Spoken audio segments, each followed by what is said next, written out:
बालिका उच्च माध्यमिक आदर्श विद्या मंदिर आदर्श नगर बालपुरा की ऑनलाइन कक्षाओं में आप सभी विद्यार्थियों का हार्दिक स्वागत है, अभिनंदन है। प्यारे विद्यार्थियों, आज हम कक्षा 12 अनिवार्य विषय में गद्य खंड के हमारे टॉपिक चल रहे थे। गद्य खंड में पाठ जो अध्याय हमारा है वो 12 अध्याय है और अध्याय का नाम है मजदूरी और प्रेम।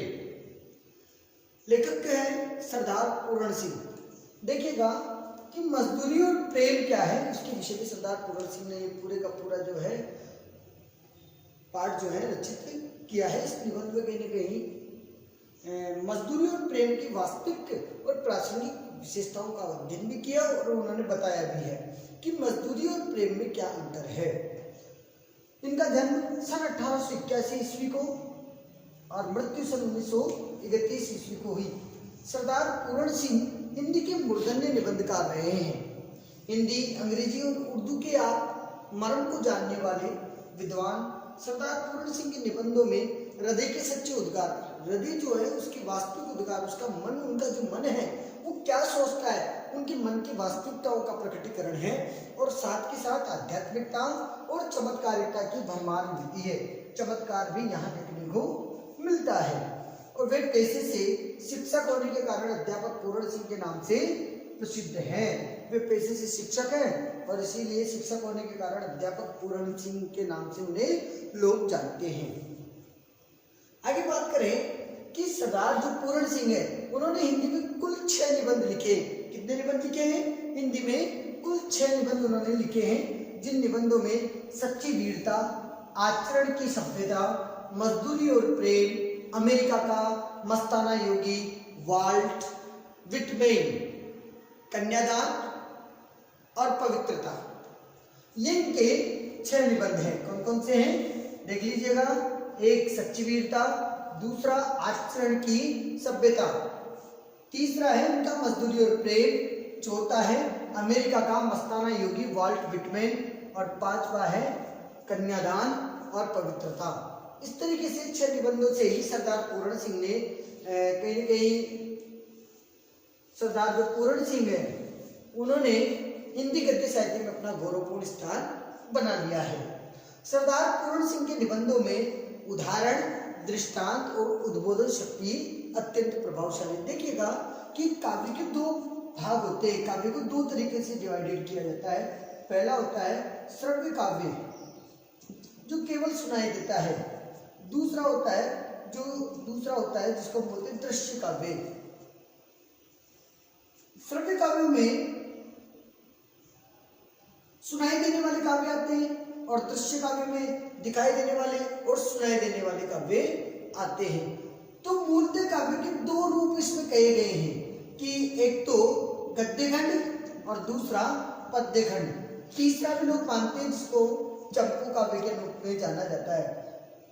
छंदबद्ध रचना पद्य कहलाती है, पद्य में ही अलंकार वगैरह होते हैं, लेकिन गद्य जो होता है वो छंदबद्ध नहीं होता लेकिन अलंकार हो सकते हैं, क्योंकि काव्य की शोभा बढ़ाने वाले तत्व अलंकार कहलाते हैं और काव्य में तो गद्य भी काव्य का ही एक भाग है। तो कहीं ना कहीं उनके निबंधों में उदाहरण और दृष्टांत जैसी उद्बोधन शक्ति जो है उनके निबंधों में पाई जाती है। विचार बिल्कुल नूतन है, विचारों में मौलिकता है, भावों की गहनता है, शैली की सजीवता है, भाषा की शक्तिमत्ता। भाषा वास्तविकता में उनकी भाषा शक्तिशाली है। भाषाई प्रभाव उनका बड़ा चमत्कारिक है। भाषाई प्रभाव उन्होंने दिखाने में उनकी शैली या उनकी कुशलता का कोई शानी नहीं है। आगे देखते हैं कि उनके भावात्मक निबंध अद्वितीय हैं। जो उनके भावात्मक निबंध हैं जिनमें उन्होंने अपने भावों को, अपने मर्म को डालने का काम किया है। इसीलिए तो कहते हैं कि पूरण सिंह मर्मज्ञ कवि है और लेखक रहे हैं। मर्मज्ञ लेखक के रूप में, मर्मज्ञ निबंधकार के रूप में उनको जाना जाता है। भावात्मक निबंध उनके अद्वितीय हैं और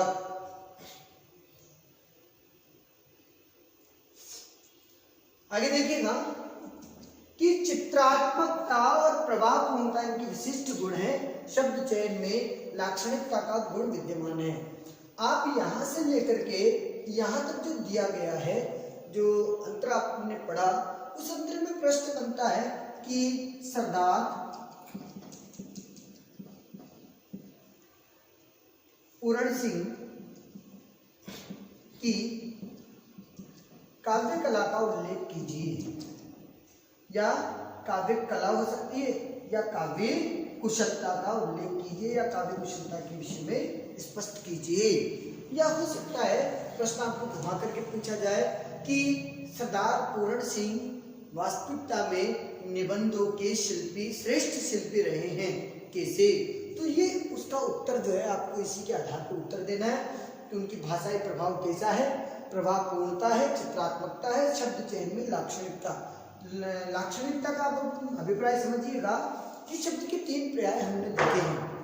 पहला देखिएगा, शब्द के मैंने 3 पर्याय आपको बताए हैं। शब्द 3 पर्याय से देखा जा सकता है। पहला, अभिधा में साधारण अर्थ जिसका निकले वो अभिधार्थ कहलाता है। दूसरा, जिसमें लक्षण प्रकट हो वो लक्षणा कहलाती है, शब्द की शक्ति लक्षण। और तीसरा, व्यंग्य जहां आए वो व्यंजना कहलाती है, व्यंजना शब्द शक्ति के रूप में। तो 3 तरीके से इसको देखते हैं। इसमें शब्द के चयन में उन्होंने लाक्षणिकता का प्रयोग किया है। आगे देखिएगा निबंध क्या कहता है। प्रस्तुत निबंध मजदूरी और प्रेम में मेहनत के श्लोक जो हैं उनके श्रम और उनके सच्चे मूल्य की विवेचना की गई है। प्रश्न बनता है कि मजदूरी स्पष्ट कीजिए कि मजदूरी और प्रेम निबंध में मेहनत कश लोगों के श्रम और उसके सच्चे मूल्य की विवेचना की गई है। यहां तक यदि आप देखते हैं तो यहाँ एक प्रश्न बनता है। देखिएगा कि मेहनत कश का मतलब जो लोग हार्ड वर्कर होते हैं, मेहनत करते हैं और मेहनत करने के बाद जो है वास्तविकता में उस मेहनत के बाद उसका फल उन्हें प्राप्त होता है, ऐसे जो सच्चे जिनके प्रिंसिपल्स है, जिनकी वैल्यूज है, ट्रू वैल्यूज जिनकी है, या यूं कहूँ तो श्रम और सच्चे मूल्य जो है वो उनकी वास्तविकता में उन्हीं की है और उन्हीं के आधार पर इसकी विवेचना की गई है।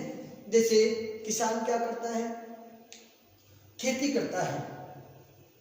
खेती में से किसान जो है कितने लोगों का उधर पूर्ति करता है, कैसे लोगों की अनेक प्रकार की समस्याओं का सामना करना पड़ता है और वह खेती करता है। उसकी खेती करने से हम सबका पेट भरता है। यदि वो खेती नहीं करेगा, उसने खेती करना बंद कर देगा वो, तो फिर क्या होगा, हमारी उधर पूर्ति के साधन सारे समाप्त हो जाएंगे।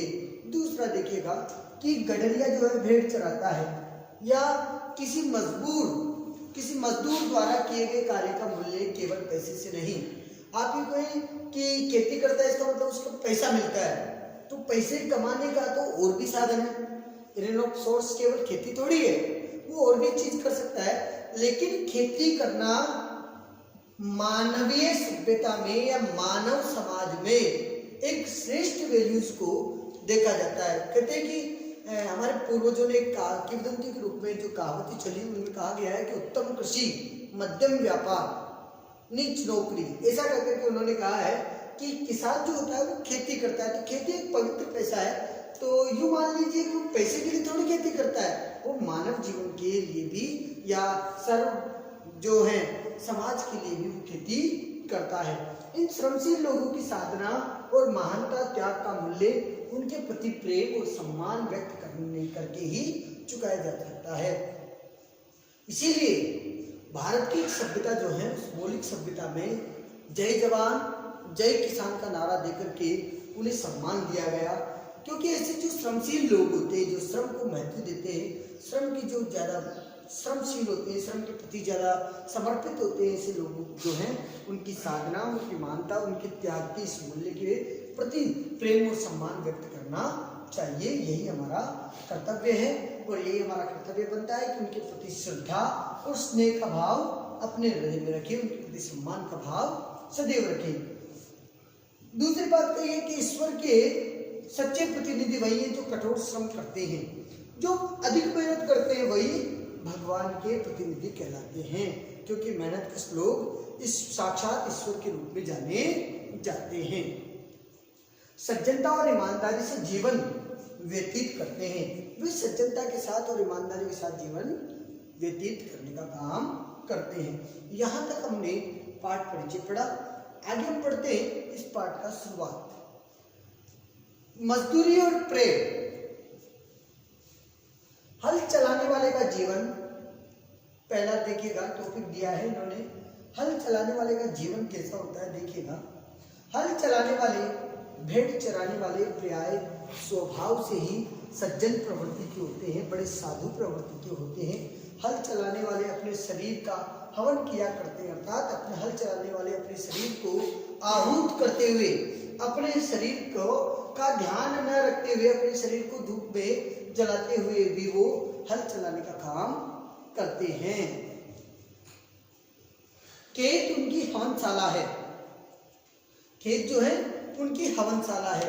खेत क्या है?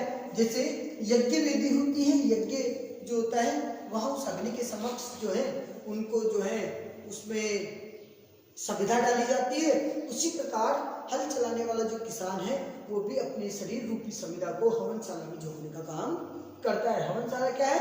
खेत इसकी हवनशाला है। उनके हवन कुंड की ज्वाला की किरणें चावल के लंबे और सफेद दानों के रूप में निकलती है। उनकी जो उस खेत का जो प्रसाद होता है, उस जैसे हवन को डालने के बाद उसका जो पुण्य फल प्राप्त होता है, उसी प्रकार किसान भी जब अपने खेत में मेहनत करता है तो उसका पुण्य फल के रूप में क्या निकलता है? चावल की फसल जो है चावल के लंबे और सफेद दाने के रूप में निकलती है। लेखक ने एक दृष्टांत और एक उदाहरण देते हुए ये बात कही है कि कहीं ना कहीं जैसे मान लीजिए हल चलाने वाला